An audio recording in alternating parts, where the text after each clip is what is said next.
Hey everyone.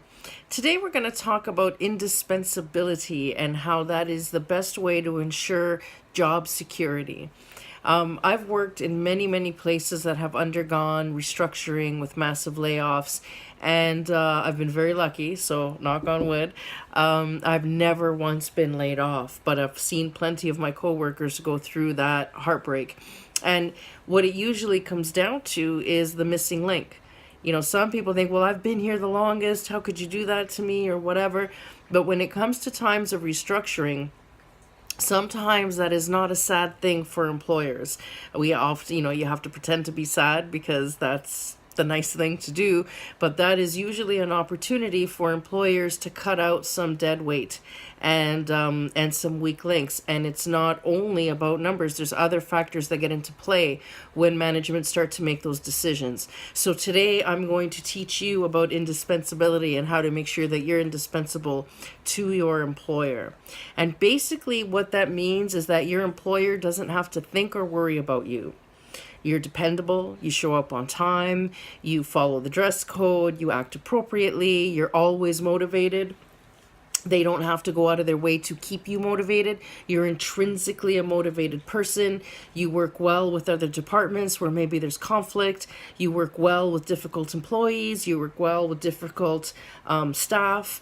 And you seem to know everything there is to know. So as an employer, as a manager, I can depend on you. I know that when I give you this task or tell you that there's this problem, you're going to fix it without me having to babysit you. And then I'm not going to have to coddle you afterwards to prove to you that I'm grateful that you did this thing that's actually in your job description and you're already getting paid to do. And so if you don't offer that kind of emotional taxation on your boss, and you maintain your numbers, and you're a positive contributor to your team, then you'll be the last person that they're going to cut off their list.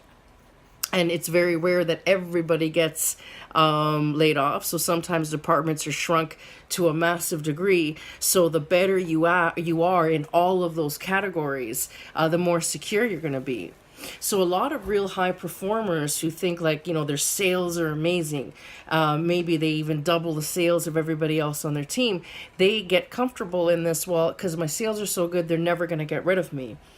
And it's true that that'll get you further than a lot of other people whose sales maybe aren't as stellar as yours.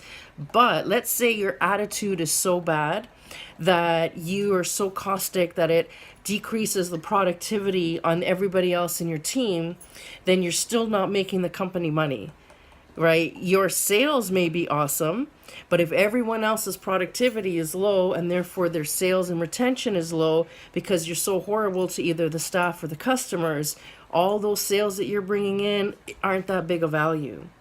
But if you're bringing in good numbers and you're supportive of your team and you're great with the customers, well, now they can't live without you, can they? And when you're indispensable, like I said, you'll always be the last person on the chopping block. So beyond just being on time and dressing appropriately and speaking appropriately, there's other things that you can do as well. For example, show that you have leadership qualities, but not so much that you're intimidating your boss to look like you're trying to push him out of the way and take over. What you want to play is a supporting role to your boss, which means learn everything you can about their job, learn everything you can about departments or different tasks, improve your skills and knowledge on the sector outside of just your job and how different departments affect each other. Learn what the pet peeves are between departments so you don't exhibit that behavior or those habits. These are all ways that you can then become indispensable. If your office has computers, become a computer expert so that whenever someone's having a technical difficulty, they can come to you, and now you become the computer person in the office. You know what I mean? Aside from just good at what you do and maintaining your numbers, you also help keep the office running smoothly and mitigate those problems. When you see someone's lacking or if there's a sick thing going on, so you're on a skeleton crew because 5 people are off sick, instead of complaining about it, you be the one to volunteer and hold down the fort. Impress people with your ability to stick to something even when it gets difficult. And go the extra mile for your boss, go the extra mile for the company, and most importantly, for your customers. And all of that will assist. It'll pad the great performance you already do. That's just going to add more silver linings, every reason extra you can as to why they want to keep you as opposed to somebody else. And sometimes when you have, two performers that are pretty much the same in terms of productivity, well, then you need to differentiate yourself from that other person.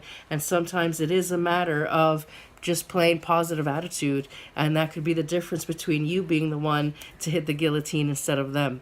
Have a great day.